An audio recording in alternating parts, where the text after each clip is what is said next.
Good to see everybody. Just want to start by thanking our fans again for Thursday night. It seems like forever ago already, but unbelievable environment in Lane Stadium. Gotten a ton of just positive feedback about the experience for our fans, our players, staff, families, everybody. That's the Virginia Tech football that a lot of people grew to know and love. And so very fortunate that our guys played well. Coaches coached well against a good team. But the fans were a huge part of that win. I think Syracuse, right out the gate, they got a little bit rattled. I think there were some penalties. There was a lack of chemistry and rhythm. I think it had a lot to do with the environment and the crowd. So thankful for that, as always. The fans have been awesome all year. And now we hit the road for a couple of tough challenges. Obviously, Louisville's a really, really good football team. Very impressed. Offense, defense, kicking game. I've known Coach Brom from being in the Big Ten and coaching against him. Got a ton of respect for him in his time at Purdue and the improvements they made there. So we got our hands full. Big challenge and talented tailback. Really tough, stingy defense. They just shut out a good Duke team. And, so to be 1-0 this week, we got to have a heck of a week of practice. It started Sunday, and then Monday, the film prep and the guys, getting their bodies right. And we got to go out there and have a great Tuesday. I'll take some questions. You mentioned Brom. I think you faced him once when you were in the Big Ten, and Jack Plummer was actually the quarterback in that game as a freshman. What are some of the hallmarks of his offense that make it difficult to prepare for? Yeah, honestly, I think at least those Purdue teams, they do a great job with their passing attack. Sometimes you'll see folks and, there's 2 or 3 concepts, and it's not hard to peg them and figure out what you want to run against it. But I think these guys, he really works at it. I think his play calling's really creative right now with this group. Good mix of runs. They work the alleys. They got a couple of backs that do a nice job. I think they manage Plummer very well, and don't ask him to do too much. He's a very experienced quarterback. When we faced him at Penn State, he was first or second year player. They're just well prepared. They're always challenging offensively in what they do and what they make you defend. I think he does a good job of studying the defense and then fitting some things to it that can expose some weaknesses. So he does a good job. Jawhar Jordan is second in the ACC in rushing. What challenge does he present? Where does he really stand out as a runner? Yeah, I think, you look at what they did against Notre Dame in the game he had. I think he was about 7 yards a carry, and then against Duke, he was closer to 8 yards a carry. He's quick. He's fast. He's tough. He plays like a bigger back. I mean, he breaks tackles. He runs through guys. I was surprised when I saw he was 185. He plays bigger than that. He's a confident guy, and I think with him back in their lineup, they play more confident. In that sense, is Bashal Tootin a similar back to Jawhar Jordan? Yeah, I think they're similar in what they can do. They can do a lot. They have speed, balance, can run through tackles, can catch the ball out of the backfield. So I think there's certainly some similarities. A mantra you've brought up multiple times this year is starting fast. Louisville's allowed 7 first-quarter points all season and is allowing an average of 48 yards in the first quarter this year. What's going to be a key to being able to start fast against them? Yeah, we got to have a good plan. I think Coach Bowen's done a good job these last couple of weeks. I mean, we got to have a good plan to take advantage, to start the game. And, they're a stingy defense in any quarter. They've done a good job there. I think they're 1 or 2 in the league in third down, in run defense, total defense, scoring defense. I mean, they're doing a good job. We'll have our hands full for 4 quarters. How's Jalen Stroman doing after the elbow contact with the back of the Syracuse wide receiver. On Yeah, the tackle. he's one of our tougher players. He's questionable right now for the game, but he's had some injuries before. He seems to always come back a little quicker. I hope we have him. We need him.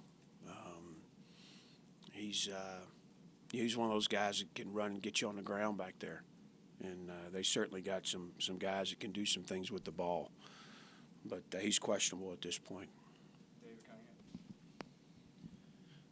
You guys held Syracuse to 0 of 9 on third downs. First time an opponent has not converted a third down against this program since 2013. What was working so well on that down, specifically on Thursday night? Yeah, honestly, I think it's a complement of rush and coverage. When I look at the sacks in the game, there was good coverage on just about every one of them. Underneath coverage, depth, spacing. We got our hands on a few balls that were thrown. We had some pressures where he got rid of it and wasn't sacked, so I think it was a compliment. A lot of times, that's how it works. The sacks and the good coverage come hand in hand, and so I think that had a lot to do with it on third down and having a good plan. But they were coming into the game. That's one of their areas of strength. They'd done a nice job on third down. That was something their offense, I think, had done a nice job with. So it was one of the keys to success for us going into the week. On a different topic, the ACC Future Schedules was released last night. Do you have any initial impressions about it all? No, I didn't even look at it last night. I'd had a couple of conversations with Witt during the open week, but, it's not something that's really in my control. I got a lot of faith in Witt and Dr. Sands and Commissioner Phillips. We'll play the schedule they give us from a conference standpoint. Brent, 2 questions on preparation. One, after playing on Thursday, what benefit, if any, does having the Friday and Saturday off give you going into this game? Yeah, first of all, you get a couple extra days to recover. That was a physical game. Defense didn't play many snaps, but we're banged up a little bit right now, and so those extra days help. But additionally, the guys got to step away from Blacksburg. Some of them, they got to go home and see family and just kind of, I wanted them to just take a release a little bit and step away for a day or a day and a half, and I think a lot of them did that. And then for us as coaches, we were on the road recruiting on Friday and some of us Saturday morning, so there's a lot that that you can gain, a lot of benefit from it. And secondly, the road hasn't exactly been kind to you guys this year. What preparations or adjustments to the preparation, to the routine, can you make in order to put yourself in the best position possible to get the win? Yeah, I think, honestly, it's still about us trusting the process, being 1-0. I don't think there's a magic wand we wave because we're on the road. We've been able to improve week by week. I think some of those early losses, there was different things going on with our football team, and this is certainly challenging. I think you look at Louisville; they've played very well at home. A couple of their struggles are, they weren't, the output. They won at North Carolina State, but it was a 13-10 game. Their defense played lights out. They go to Pitt in a sloppy rain fest, and don't look like themselves and lose the game. So, it's always a little bit more challenging on the road. Obviously, that for us, our crowd, our fan base is advantageous, but as we gain maturity as a team and we continue to kind of grow and develop, I expect us to be able to handle road challenges better. I forget if we've asked you about Tootin before. How did he kind of come on your guys' radar when he was in the transfer portal? Again, we vet all those guys that enter the portal, even at positions that aren't high need for us. If there's somebody particularly in our footprint, the running back coach at Bayshaw's former school played for us at Western Carolina back in 99, 2000. Good player, good coach. And so we were able to learn a lot about him and felt like he was right for us and right for our program and that we would be good for him. So, again, when we go to the transfer portal, I'm a lot more comfortable when there's a lot we can learn and know from trusted sources. I know it happens all the time, but were you kind of surprised he slipped through the cracks to the FCS? It sounds like his recruitment was during the COVID season, which kind of messed everything up. But There's quite a few guys the COVID season, but again, you look at a guy like Quan Felton. He went to one camp, got one offer, and committed on an official visit to the one place he visited. I just, even though the internet, has certainly enhanced the ability to see guys and exposure, there's still guys that do slip through the cracks. There's plenty of good players coming out of FCS ball and even Division II.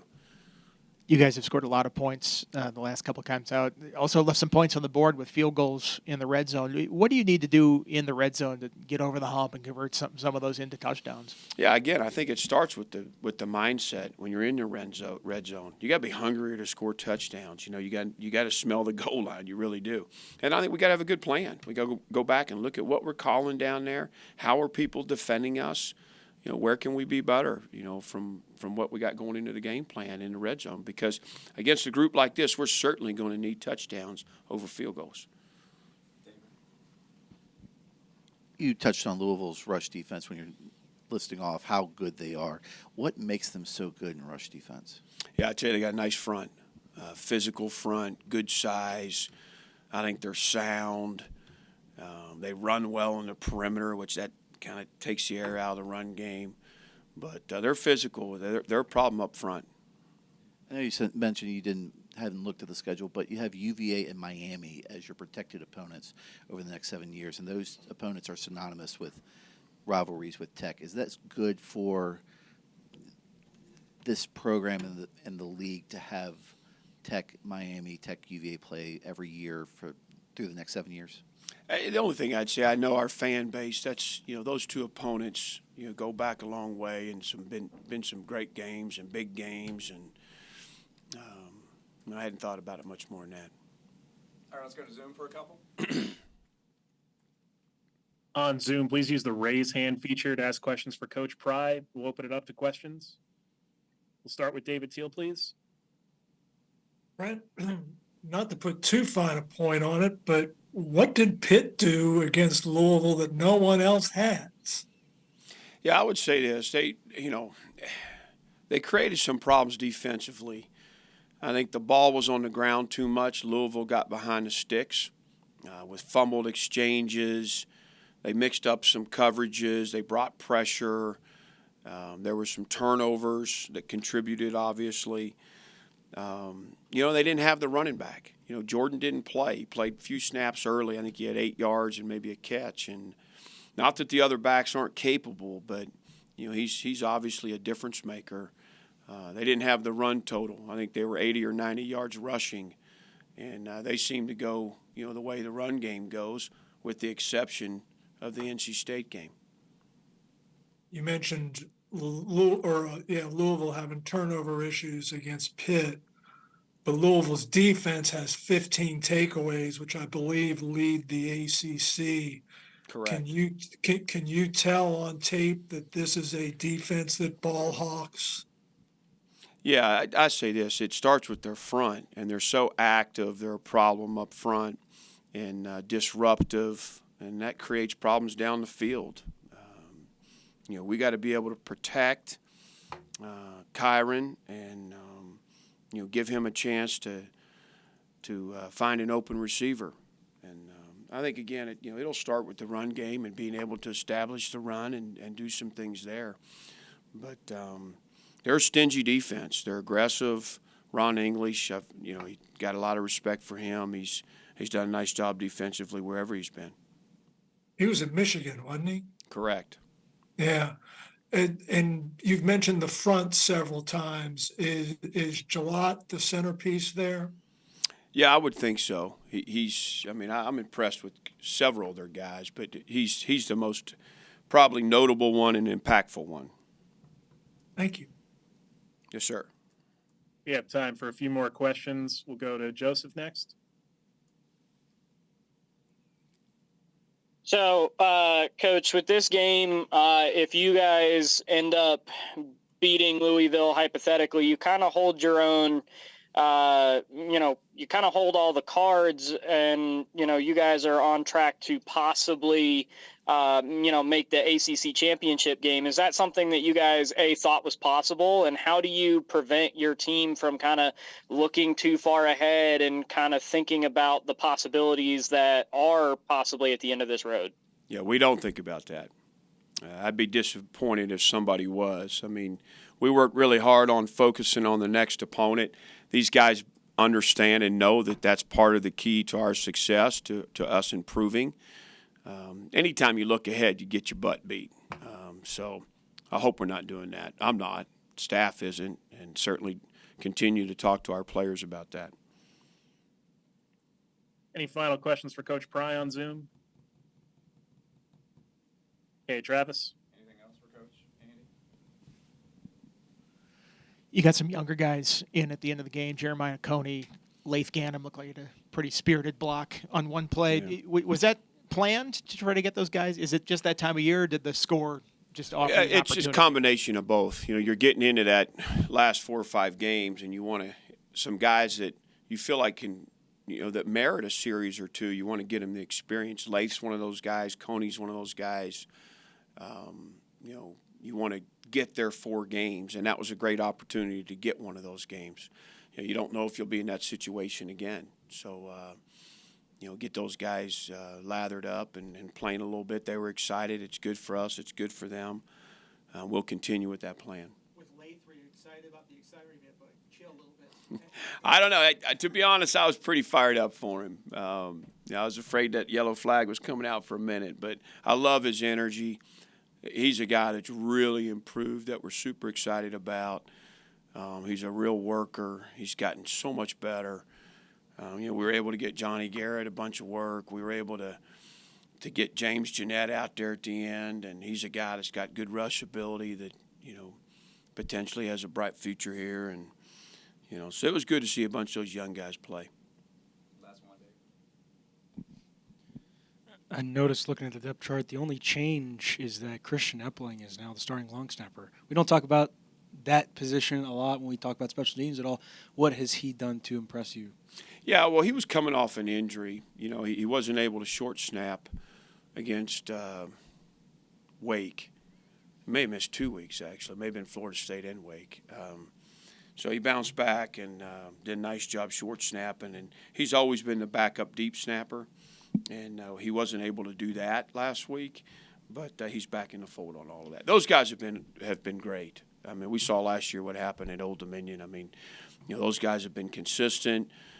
They've been pretty much on target. The operation for those 5 field goals was really good. We showed that to the team on Sunday. Just the snap, the hold, the timing, which is all really important in being successful with your field goals. You guys announced it while we were in here. John Love, Lou Groza, star of the week. He kicked 5 field goals. I don't know if you've ever had a guy do that in a game, but what impressed you the most about his performance and the way to kind of just stay focused? Yeah, you know what? He's very steady. I thought, he struggled a little bit early. He wasn't kicking the ball down the middle. I think he missed 1 kind of during that struggle. I know he's missed 2, but he's really kind of come out of it very nicely. And he's confident. He's smart. I think they have a really good thing going with Peter on the hold, and just between Pollock and Epling. It's a good group, and I'm excited for John. He's young. He's got a lot of football left, and he's kicking the ball well right now. He'll need to continue to do that. Thanks, Coach. All right. Thanks, guys.